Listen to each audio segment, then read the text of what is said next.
السلام علیکم ورحمت الله وبرکاته.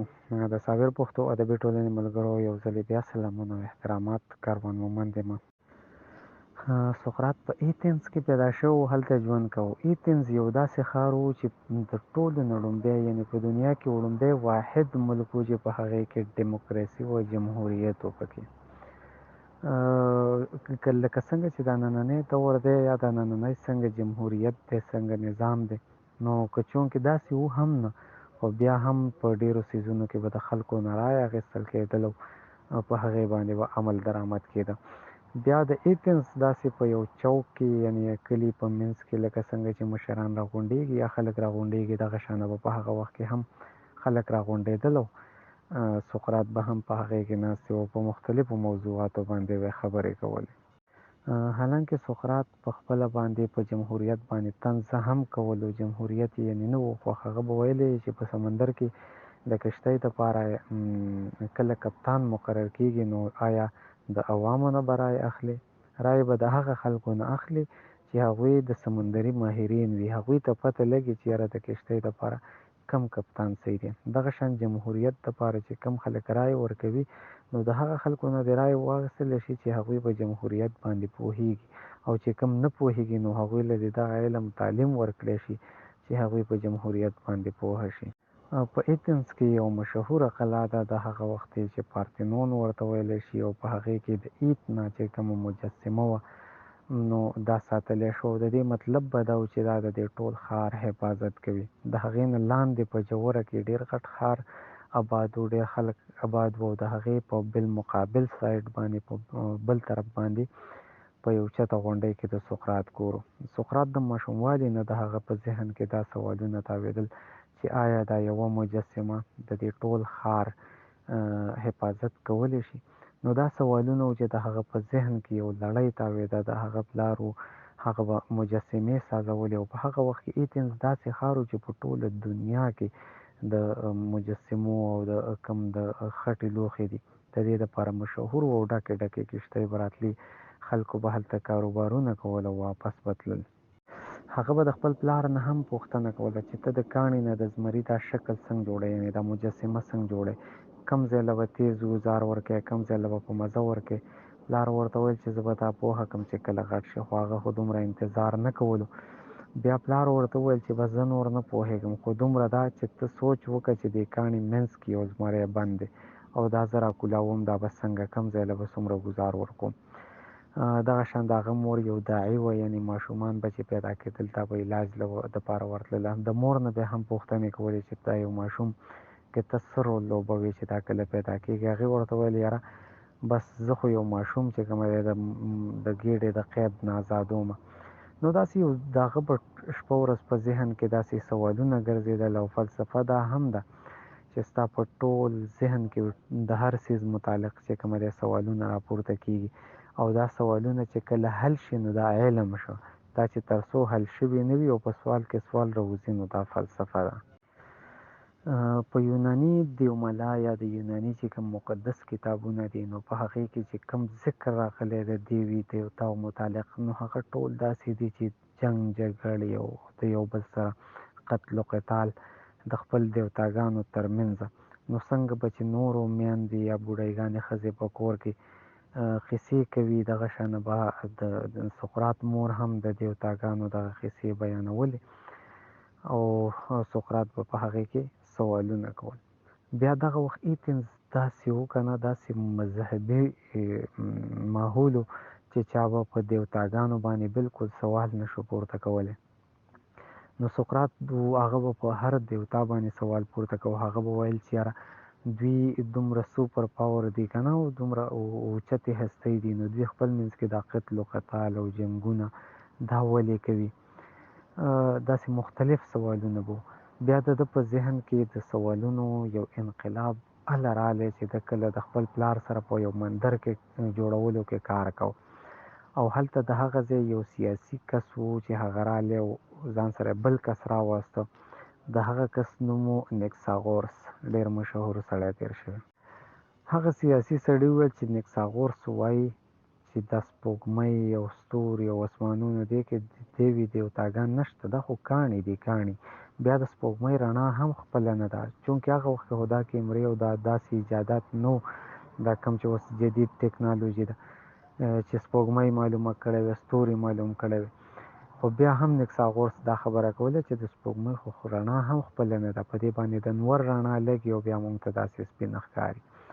نو هغه سیاسي کس د سقراط نه پوښتنه وکړه چې ته دا خبره منې؟ نو هغه وویل چې یاره د منلو دپاره هم ما سره څه دلایل نشته او د نه منلو دپاره هم ما سره څه دلایل نشته. او دغه شانه ورځې تېرېدې په نیکساغورس باندې یې ورځې د الحاد هغه فتوه ولګېده چې یاره دا دیوي دیوتاګان نه مني، د دوی چې کوم د ستورو دیوتاګان دي د سپوږمۍ هغه نه مني. عدالت ته راوغوښتلی شو. په هغه وخت کې به عدالت کې دوه سزاګانې وي، یو دا چې مړ دې کړي یا درته عمر قید سزا واوروي او یا جلا وطن شي، بل ملک ته لاړ شي. نو نیکساغورس له هم ملګرو مشوره ورکړله او هغه دا وطن پرېښود، سمندري کښتۍ کې کېناست او د ایتنز نه ووتلو.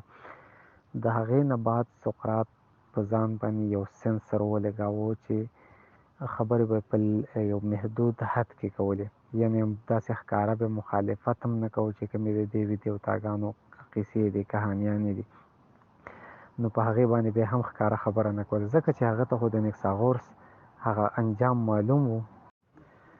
المختصر چې په هغه وخت کې الیسبایډیز دا یو کس و په سمندري فوج کې د ایتنز، او الله حسن ورکړی و، مال دولت ورسره، طاقت ورسره. هغه رالی د سقراط په شاګردۍ کې شامل شو. خو چې کله هغه ته اندازه ولګېده چې سقراط د هغه د مال دولت یا د طاقت نه هېڅ متاثره نه شو، نو نور هم ورسره نږدې شو. بیا په دغه وخت کې سلیسلی دا یو جزیره وه، په هغې باندې د ایتنز او د سپارټنز په منځ کې جنګ ونښتلو. په هغې کې ایتنز ډېر ناکام شو، یو غټ شکست یې وخوړلو. الیسبایډیز واپس خپل وطن ته راستون نه شو. هغه ته پته وه چې شاید ما له سزا راکړي په خپل وطن کې خلک. نو هغه د سپارټن سره شامل شو. بیا د سقراط خلاف د ښار په منځ کې چې کوم یو سټیج و، نو په هغې باندې به ډرامې چلېدې او د سقراط یې پکې یو منحوس انسان ښودلو. سقراط ته چونکې اندازه وه چې یاره دا چې کوم سیاسي خلک دي، کوم طاقت دی ورسره یا په حکومت کې دي، هغه خلک دا ډرامې چلوي او لکه اوس زما خیر هم نشته، د مخکې نه ورته اندازه وه. څه موده پس د سپارټنز واپس د ایتنز سره نښته راغله او په هغه نښته کې الیسبایډیز هم د دښمنانو سره په صف کې ولاړ و، چونکې هغه د سپارټنز سره شامل شوی و. نو بیا خو د سقراط خلاف ټول خلک د هغه خلاف شو، ځکه چې ویل یاره الیسبایډیز هم د شاګرد دی. ان تر دې چې اخر عدالت ته راوغوښتو. 1500 کسانو 3 غنټې ټیم دله ورکړی شوی او په 3 غنټو کې به په ده باندې مقدمه هم چلیږي او د دا به خپله صفایي هم پیش کوي. په ده باندې مختلف دعوې وې. په هغې کې یوه دا وه چې د ایتنز نه الله یا کوم د دوی دیوتاګان دي هغه خفه دي. نو موږ ته په دې وخت کې د ځوانانو ضرورت دی او د دیوتاګانو ضرورت دی، او هغه دواړه بې لارې کړي دي. بګوانان یا دیوتاګان چې کوم دي هغه سقراط خفه کړي دي او ځوانان یې بې لارې کړي. هغوی د خپلو مشرانو سره سات په سات باندې مشت و ګرېوان وي. د سقراط سره د خپلې صفایۍ پیش کولو دپاره 180 منټو، خو په 180 منټه کې د خپله صفایي پیش نه کړله. د چې کومې خبرې د مخکې نه کولې او په کومو خلکو باندې تنقید کوو، د هغې باوجود هم په هغوی باندې تنقید وکړو، په عدالت کې ولاړو. بیا 1500 کسانو په 1500 کې 200 کسان د هغه خلاف ووټ واچولو چې یاره دله دې سزا ورکړی شي، او 220 کسان چې کومه دی هغه د ده په حق کې ووټ واچولو. خو چونکې هاخوا تله درنه وه، نو ده ته سزا واوروله. 2 سزاګانې دي چې ته کومه سزا خوښوې، جلا وطن کېږي او که نه خود که قتل دې کړي. نو ده ورته وویل چې یاره ما دې قتل کړي، زه به زهر وڅښمه. د ده چې کوم شاګردانو په هغې کې افلاطون و، کرایټ و. دا کرایټ و چې کوم و بیا دا د مال دولت والا سړی و. نو هغه پولیس والا جیلرانو له پیسې هم ورکړې وې چې دا به زه په غلا باندې وباسم، د دې جیل نه بهر ملک ته به ولېږم. خو سقراط ورته وویل چې نه، په کار دا ده چې د مرګ د یېرې نه قانون مات نه کړی شي. ما له حکومت دا سزا راکړې ده، عدالت دا سزا راکړې او دا سزا به زه تېرومه. پکار ده چې لږ ژوند وشي خو په ښه ژوند وشي، په قانون کې وشي.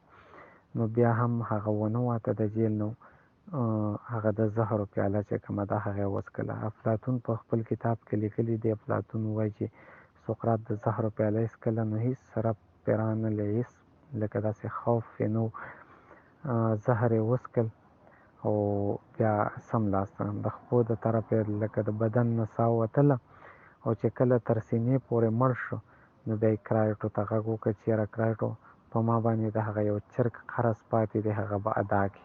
هغه ورته وویل بالکل که بل څه خدمت وي. نو بیا د هغې جواب یې ورنه کړی شو او ساعت یې تللی و. دا د هغه د ژوند مختصر غوندې په لنډو ټکو کې مې در سره بیان کړه چې یاره څنګه څه یې کړي نو په څه باندې قتل کړی شو. نو دغه واقعه وه. ډېره زیاته مننه د اورېدلو. چې د کومو کسانو پوښتنې وي ما نه نومونه هېر دي، منشن کېدل به ونه شي، خو دغه میسجونه دې ټول واورئ.